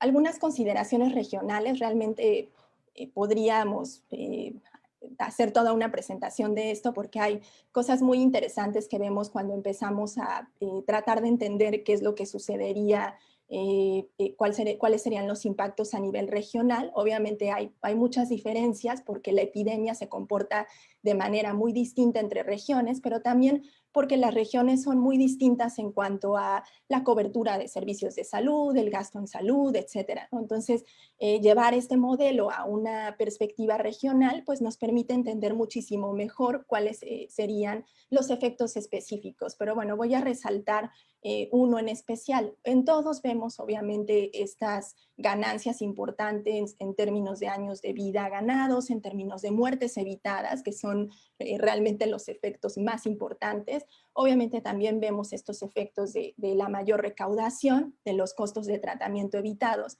pero algo que me parece interesante resaltar es que en la zona sur, que es la zona en la que la prevalencia es menor, realmente los beneficios, por ejemplo, de las muertes evitadas, nuevamente hablo del 20% de la población más pobre, los beneficios serían, las muertes evitadas en este caso, 19 veces mayores que los del grupo de ingresos más alto, ¿no? Mientras que, por ejemplo, en la zona noreste, aunque también evidentemente vemos que los grupos más pobres son los más beneficiados, la razón es menor. Y esto se debe, pues, nuevamente al comportamiento de la epidemia en cada una de las regiones, pero es un poco para resaltar cómo también cuando nosotros pues empezamos a ver cómo se distribuirían estos beneficios al interior del país, pues tenemos pues cosas muy interesantes como esta, ¿no? Porque además el sur, ustedes saben, es donde se concentran las mayores tasas de pobreza, ¿no? Entonces justo ahí es donde veríamos un efecto aún más notorio que estaría favoreciendo a los grupos más pobres. Entonces, solo para concluir, Los mensajes que quiero dejarles, bueno, los impuestos son la herramienta más efectiva para reducir la mortalidad prematura por enfermedades no transmisibles, pero además coadyuvan a la reducción de la pobreza, ¿no? Entonces, esta frase, pues siempre ahora me gusta incluirla. Los impuestos al tabaco salvan vidas por esto, ¿no? Porque realmente estamos evitando que muchas personas mueran de manera prematura. El otro mensaje importante es que benefician más a la población de más bajos ingresos. ¿Y por qué sucede eso? Bueno, para resumirlo también en 2 líneas, pues porque son los más sensibles a los incrementos de los precios, pero además son los que más se benefician de los costos de tratamiento que se logran evitar gracias a que la gente deja de fumar. Y lo último que comentaba al explorar lo que sucede a nivel subnacional, pues estos beneficios distributivos serían aún más notorios en la región sur, que es la que tiene las tasas de pobreza más altas. Muchas gracias. Muchísimas gracias, Belén. Con tu presentación nos queda claro que estos impuestos no nada más buscan obtener recursos, como por lo general lo alega la industria tabacalera cada vez que se discute esto, sino que también ayudan a otros temas de índole económico, como la reducción de la pobreza y como a fortalecer las condiciones económicas de los grupos poblacionales más vulnerables ante esta enfermedad y los gastos que provoca. Queremos recordarles a todos que este foro se está transmitiendo en vivo en Facebook de Salud Justa y podrán igual regresar a él el día de hoy, ya que se quedará ahí grabado. Y cualquier pregunta, comentario que tengan para los panelistas, en la cajita de preguntas y respuestas que se encuentra en el Zoom, las pueden hacer y al final de las presentaciones tendremos un momento para responderlas. Y vamos ahora con nuestra última intervención, que está a cargo del maestro Eric Antonio Ochoa, director de Salud Justa MX, y él nos hablará sobre la emergencia económica del COVID-19 y cómo esto significa un reto para el sistema de salud. Adelante, Eric, y gracias.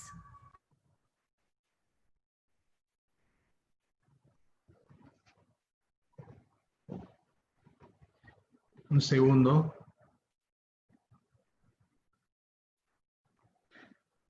Muchas gracias.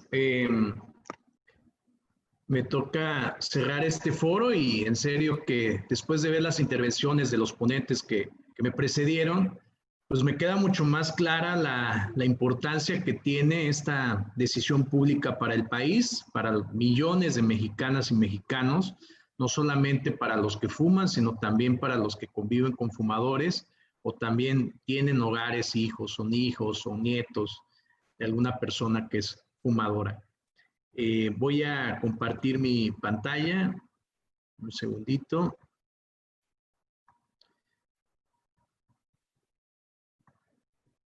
Voy a ir rápido también. Muy bien. Yo les voy a hablar sobre la emergencia económica del COVID-19 como un reto para el Sistema Nacional de Salud. En principio quiero declarar que no tengo vínculos, no recibo financiamiento de la industria tabacalera y por lo tanto no tengo conflicto de interés. Yo creo que esto también hay que muchas veces decirlo, porque a veces no se sabe con quiénes está en la mesa y algunas veces hay grupos que sí reciben financiamiento de la industria. Esta estadística ya nos la daba el doctor Sebastián Rodríguez al inicio de su ponencia. Hay más de 33 millones de casos globales detectados, verificados por los gobiernos en 188 países, que ya nos dan poco más de 1 millón de muertes globales por coronavirus. Digamos, el efecto económico, de acuerdo a la Oficina de Naciones Unidas, hay entre 70 y 100 millones de personas adicionales por pobreza extrema y poco más de 265 millones de personas que tendrán una grave escasez de alimentos solamente por este hecho que pues nadie esperaba, ¿no? Ningún gobierno, ningún sistema nacional de salud estaba verdaderamente preparada para una epidemia 100 años después de una que hubo, que fue en 1918, ¿no? Con la gripe española. Estos son los datos que tenemos en México, ¿no? Ya vamos por el registro de 78,879 defunciones, más de 771,000 casos. Aunque en las últimas semanas hay una tendencia a la baja muy, muy clara, pues el efecto en el mediano y largo plazo todavía no lo sabemos, ¿no? Digamos, hay países en los que ya está hasta en su segunda ola de contagios, y eso también es importante considerarlo, pues no es algo que se va a quitar de repente y pues ya van a terminar todos los casos. Desafortunadamente, por las condiciones de esta pandemia, pues no está funcionando, no está desplegándose así. Hay una historia económica de terror con los efectos económicos de esta epidemia, y es que hay hasta el momento poco más de 400 millones de puestos de trabajo perdidos en el mundo. Hay 1.600 millones de estudiantes fuera de la escuela, con el efecto de que no sabemos cuántos de ellos ya no regresarán por las situaciones adversas que puedan tener en la familia. Hay una disminución del 40% en la inversión extranjera directa, una caída en el 20% en las remesas, y una pérdida estimada hasta la fecha de 8.5 billones de dólares en la producción global, lo cual nos habla de la peor contracción económica desde la Gran Depresión en la década de 1930, ¿no? Ese jueves negro del 24 de octubre de 1929, ese lunes negro del 28 de octubre o el martes negro del 29 de octubre de hace ya casi 91 años, pues es algo que sí podría estar en una situación no en la misma magnitud, pero sí muy parecida a la que tuvimos en ese entonces, ¿no? Hay una caída del Producto Interno Bruto Global del 5% este año, entonces pues ahí también tenemos una situación bastante grave. Las proyecciones para el país en el paquete económico que presentó la Secretaría de Hacienda y el Gobierno de la República el 8 de septiembre de este año estiman una contracción al cierre de este año del 8%. Previamente las estimaciones de la Secretaría de Hacienda eran del 7.4%. Hay, digamos, un ajuste, ¿no? Creo que pues se podría todavía ahondar más hacia el final del año, y se prevé una recuperación económica del 4.6% para el 2021. Estas cifras de la Secretaría de Hacienda distan de la mayoría de los análisis que hacen las calificadoras sobre cuál podría ser, digamos, el efecto en la economía global y en la economía nacional, perdón. La mayoría de las referencias que ponen es que la caída del PIB en México podría ser superior al 10%, y la recuperación económica del próximo año, si bien nos va, los más optimistas califican que podría ser del 3% para el 2021. Los ingresos presupuestarios, también hay una reducción significativa de 3% respecto a lo aprobado en el 2020. La inflación que se tiene prevista para este año es del 3.5%, del 3% para el 2021. Hay un tipo de cambio que se espera al cierre del 22 pesos en 2020 y de 22.1 pesos en 2021, y un endeudamiento neto por 718,193 millones de pesos, equivalente al 2.9% del PIB, que representa un aumento del 21% respecto a lo aprobado el año pasado. Eso también creo que es muy importante. Y no solamente son, digamos que las malas noticias en el contexto económico nacional, no solamente son esas.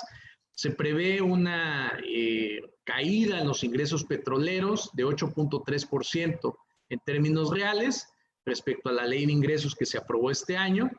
El presupuesto de egresos prevé una reducción de 0.3% en términos reales respecto a lo que se aprobó el año pasado para este año. El presupuesto en salud ahí hay un monto de 12.758 millones de pesos adicionales a lo aprobado en el 2020. Y la Secretaría de Salud, que es una de las secretarías que en el proyecto tiene un mayor crecimiento, se tiene considerado que habrá un aumento del 9.1% en términos reales y pasaría de los 133.247 millones de pesos aprobados para este año a 145.415 millones de pesos. El paquete económico para el 2021 prevé un gasto educativo en salud prácticamente sin crecimiento, pero sí con un recorte respecto del 1.3% respecto a lo aprobado en el año 2019. Y mis 5 puntos concretos son los siguientes, de acuerdo a este análisis que hice sobre las variables macroeconómicas que hay tanto globales como en el país.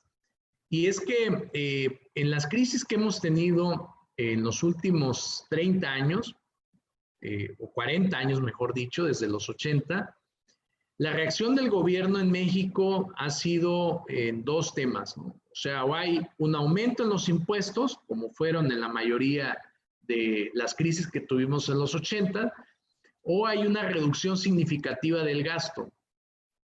Entiendo que el gobierno actual está tratando de contener el gasto, ¿no? Hay iniciativas que son muy polémicas, como la desaparición de fideicomisos que apoyan el cine, que apoyan el arte, que apoyan actividades deportivas, incluso para reaccionar ante desastres naturales, ¿no? Y entiendo que pues ese es un debate y es una apuesta que quiere hacer el gobierno.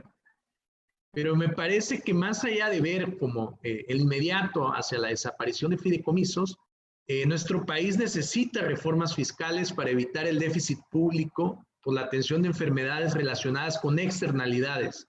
Y cuando me refiero a externalidades, estoy tratando de hablar sobre el consumo de sustancias nocivas como alcohol, tabaco, las externalidades que también generan la contaminación ambiental, por ejemplo. Y no estamos, desde nuestra perspectiva como Salud Justa, como una organización civil, no estamos hablando de aumentar impuestos generales. Son impuestos específicos para tratar de corregir externalidades negativas.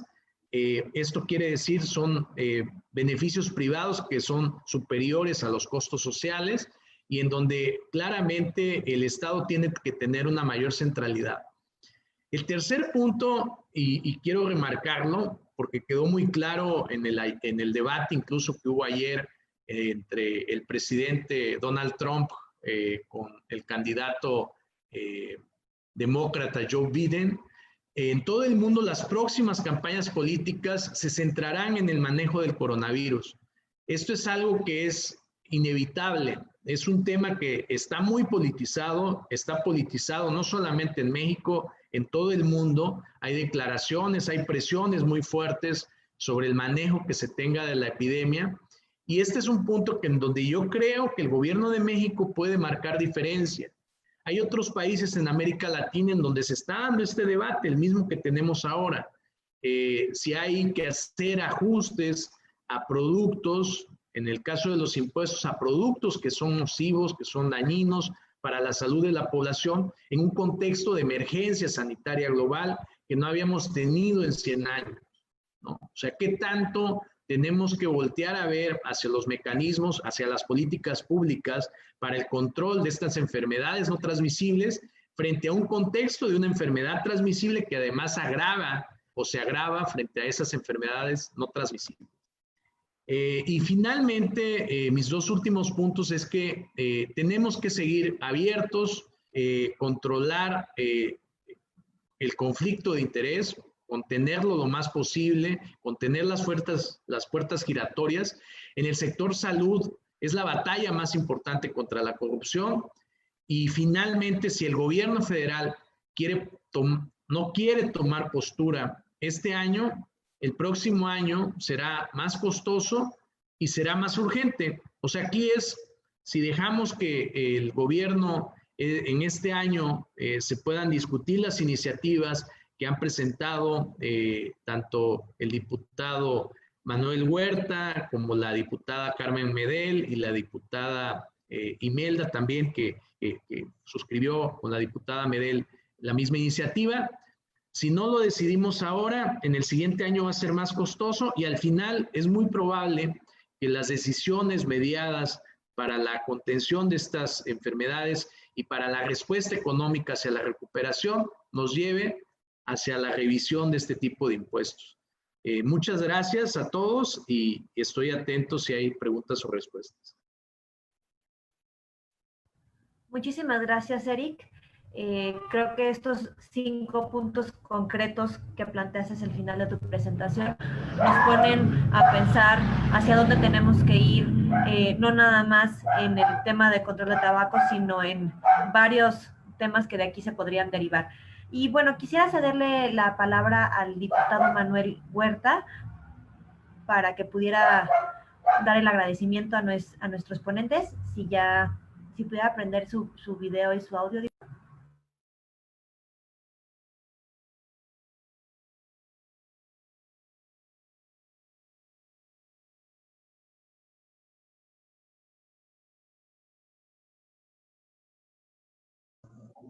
Es que me dicen que me quitaron el video los...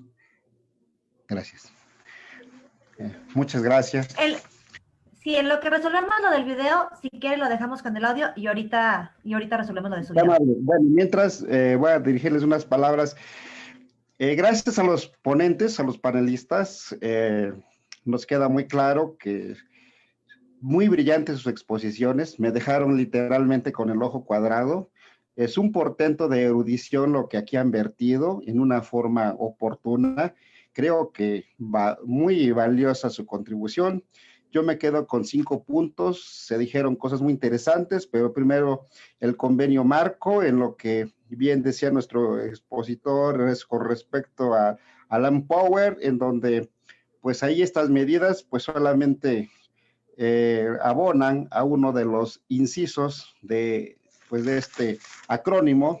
Sin embargo, pues bueno, sabemos que esto será multidisciplinario. Apenas empieza la lucha contra el tabaco, cuando, como bien decía el doctor Ochoa de Salud Justa, pues ya nos alcanzó el destino y tenemos que voltear a ver, porque es un gran problema que tenemos de salud.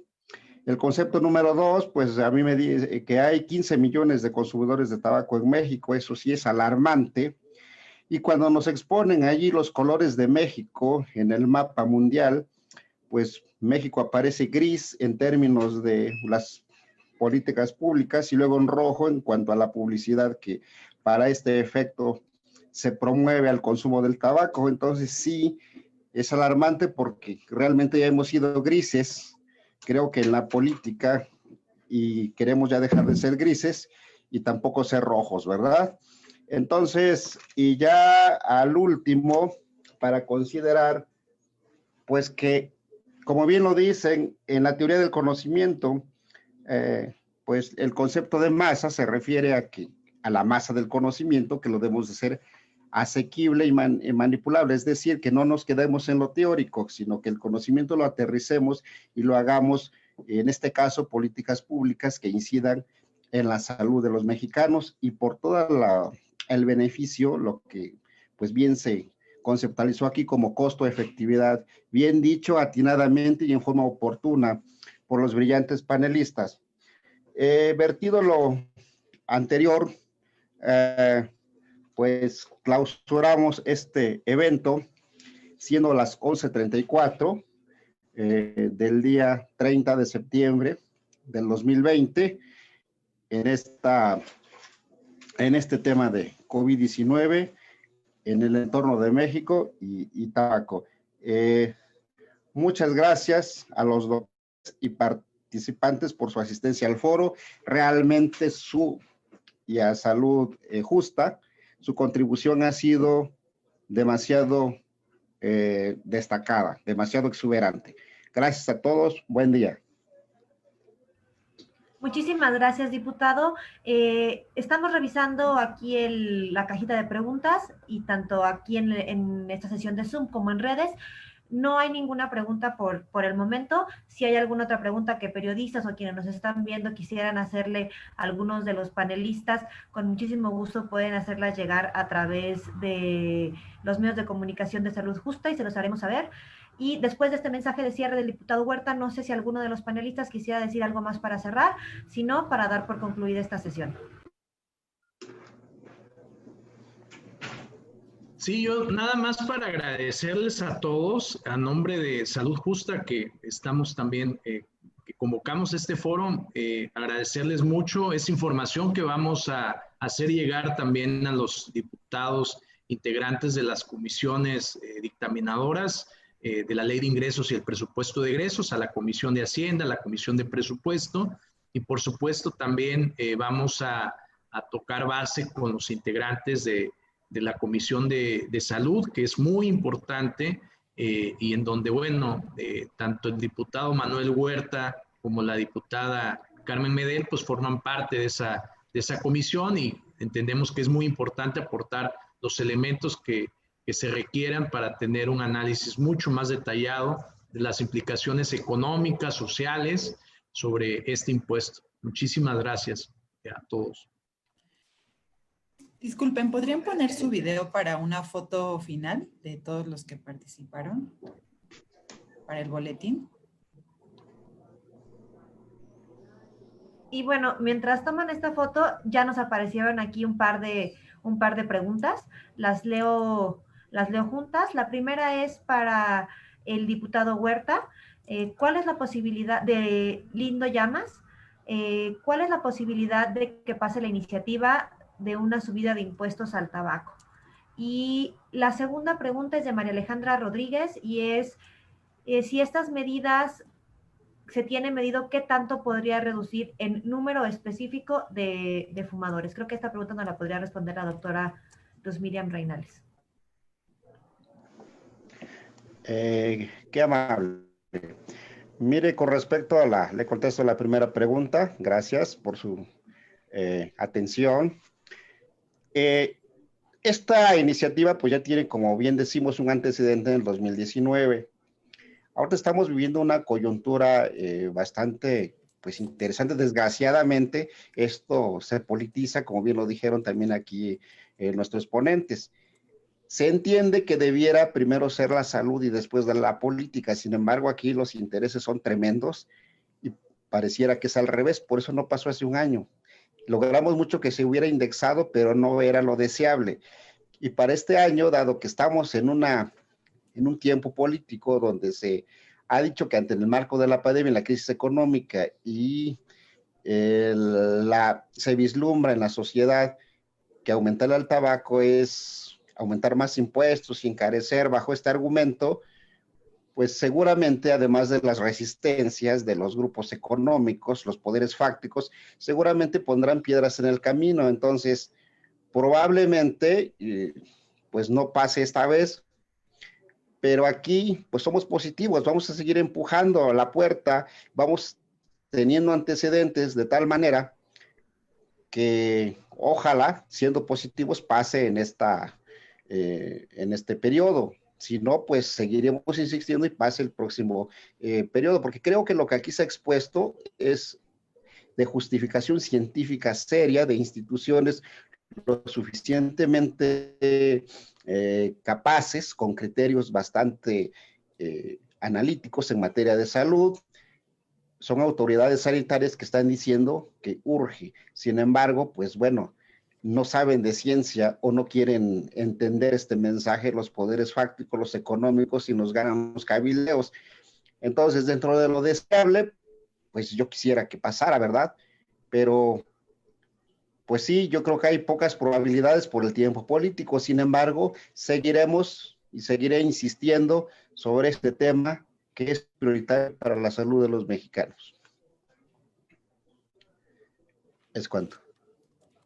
Muchas gracias, diputado. La siguiente pregunta era si se tiene medido qué tanto podría reducir el número de fumadores estas medidas como los impuestos. Sí, mira, gracias Adriana por la pregunta, gracias a la persona que nos hace esta pregunta. Sí, tenemos estos modelos de simulación, vuelvo y repito, justo con estas políticas y nosotros podríamos estar reduciendo en 1,5 millones de fumadores. Como tal, por esta implementación de esta política de impuestos.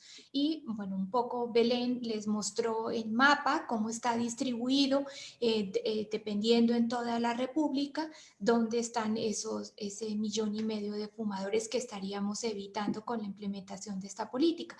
A partir de ahí se desencadena pues el número de casos evitados, el número de muertes evitadas que le mostró, el número de años que ganaríamos y bueno, tenemos los indicadores tanto económicos como los indicadores epidemiológicos como tal.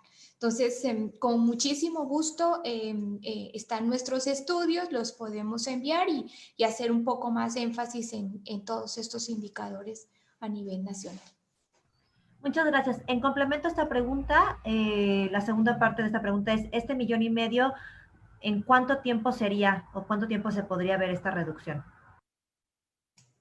Sí, básicamente nuestros estudios tienen una ventana, básicamente desde el momento en que se implementa la actividad, la política, con una ventana de 10 años, nosotros estaríamos viendo este tipo de beneficios. Recordar que básicamente la exposición, ok, yo dejo de fumar en el día de hoy y comienzan a tener los beneficios, lo que les explicaba yo, los primeros riesgos que se van disminuyendo y el primer impacto que se observa es en las enfermedades cardiovasculares, las cerebrovasculares, con una reducción de este riesgo y posteriormente se van reduciendo los riesgos para ya las enfermedades que tienen más ventana, digamos, que son el EPOC y el cáncer como tal. Entonces, esta reducción de tiempo también tiene una ventana y en esta próxima década nosotros comenzamos a observar este beneficio.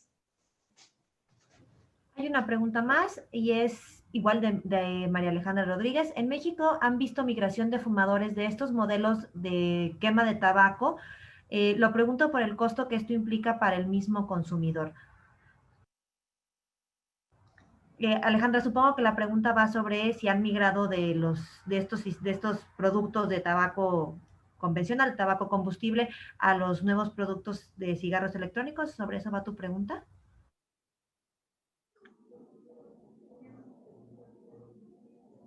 Sí, exacto. Sí, la pregunta es, ¿se ha visto migración de estos modelos de tabaco combustible a cigarros electrónicos y el costo que esto implica para el mismo consumidor? Lo que se ha visto es que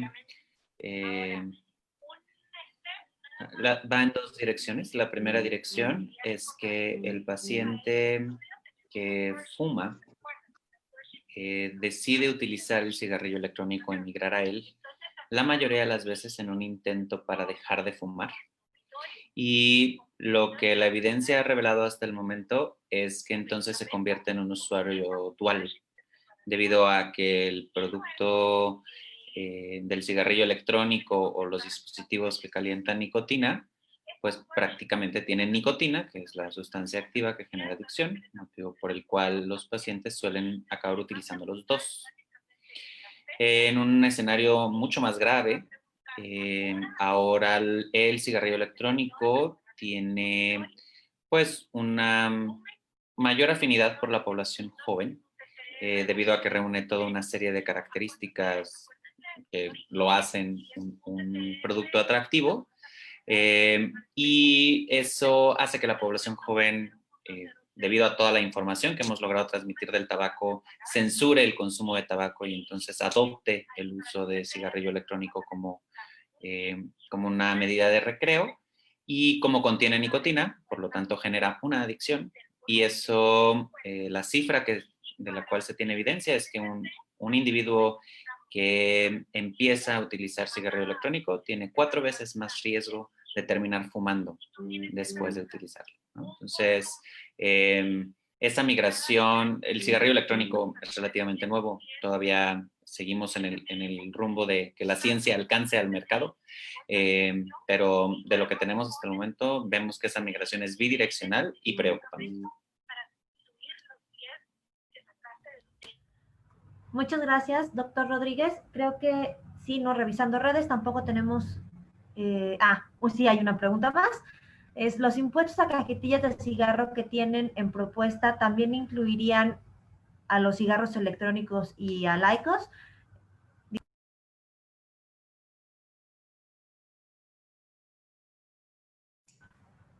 La pregunta es si esta propuesta de impuestos incluye también cigarros electrónicos y IQOS.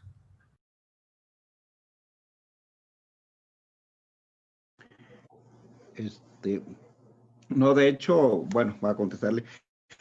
El presidente ha vertido sus opiniones con respecto a la prohibición de la importación de estos vapeadores y todas estas sustancias que promueven sobre todo el inicio, respecto a la pregunta complementando anterior, que si había migración de fumadores de tabaco a los modernos cigarros electrónicos y vapeadores, pues sí, porque lo hace más asequible y además los grupos vulnerables como los jóvenes, este producto los hace un tanto más modernos, entre comillas, o más actualizados y los vuelven más asequibles y bajan el inicio. Entonces, con respecto a lo que me comentas, si esta iniciativa incluye a vapeadores y todo esto, no, porque ese es un capítulo que más adelante es un proceso. Ahorita estamos empujando por el tabaco y ya vendrán, pues digamos que otra iniciativa que incluya vapeadores y todo esto que ahorita está cerrada, se entiende a la importación. Muchas gracias, diputado. Dos preguntas más y es Alejandro Arcos de Pleniluna. ¿Qué medidas se tomarán para verdaderamente que los recursos queden aplicados en temas de salud? Y la segunda pregunta es de bueno. Sheila Sánchez. Perdón, déjame terminar. Me gustaría saber si tienen contemplado el incremento de los cigarros pirata, ya que mucha gente podría migrar a ellos por el aumento del precio, porque es una adicción que necesita tiempo para dejarlo, además de la venta de cigarros sueltos. Creo que esta segunda pregunta la doctora Belén Sáenz nos podría responder sobre ella. Y la primera, sí, diputado Huerta, adelante.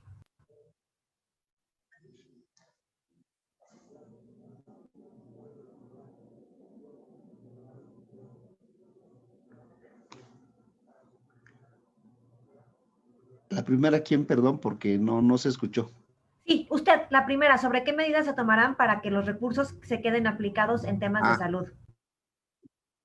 Ok, mire, pues en este sentido, bueno, creo que es bien llevado y traída la política de transparencia, rendición de cuentas, y precisamente en este paradigma de combate a la corrupción, pues precisamente una cosa lleva a la otra, es como una moneda con las dos caras, ¿verdad? Si estamos nosotros diciendo que estos van a ser impuestos saludables porque van a tener un impacto en salud y en la economía que va a impactar en términos de dinero, pues creo que en ese sentido, si se fugan hacia o se hace un manejo discrecional del dinero, pues estaríamos equivocándonos en esas políticas saludables. Entonces ahí esto nos trae un doble compromiso, un doble efecto. Si estamos promoviendo esto es porque nos vamos a comprometer a que este dinero se vaya a salud, y allí es donde entran las políticas de rendición de cuentas,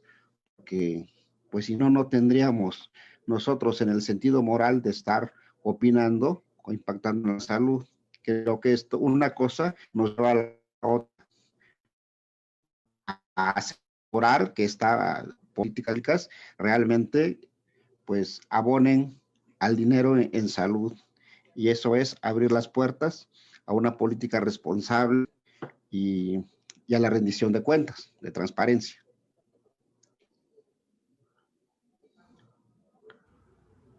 Muchas gracias. Es cuanto. Gracias, diputado. La siguiente pregunta que era, me gustaría saber si se tiene contemplado el incremento de los cigarros pirata, ya que mucha gente podría migrar a ellos por el aumento del precio, porque es una adicción que necesita tiempo para dejarlo, además de la venta de cigarros sueltos. Belén, creo que tú podrías responder esta pregunta. Sí, claro, brevemente. Yo creo que algo muy importante cuando se habla de comercio ilícito, lo más importante que hay que tener en cuenta es que el comercio ilícito se combate con medidas específicas para el comercio ilícito, no a través de los impuestos. Y de hecho creo que se está avanzando en ese sentido porque pues se está discutiendo, y de esto podría hablar más Arturo quizá en otro momento, la ratificación del protocolo para la eliminación del comercio ilícito de tabaco, pero bueno, además se tienen que trabajar en otras medidas, pero repito, el comercio ilícito se combate con medidas específicas, no a través de los impuestos.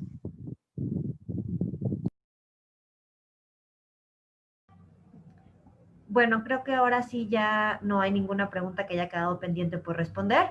De ser así, agradecemos muchísimo a todos su participación, al diputado Huerta por abrirnos y convocarnos a este espacio, a los ponentes, al maestro Eric Antonio Ochoa, a la doctora Luz Miriam Reinales, el doctor Sebastián Rodríguez, la doctora Belén Sáenz y el maestro Arturo Sabines, así como al equipo que estuvo detrás de toda esta transmisión, por habernos apoyado, por haber estado aquí, y a quienes nos están viendo, nuevamente les recordamos, el video quedará en las redes de Salud Justa MX para que lo puedan volver a consultar, y si hay preguntas adicionales, por ese mismo medio se pueden responder.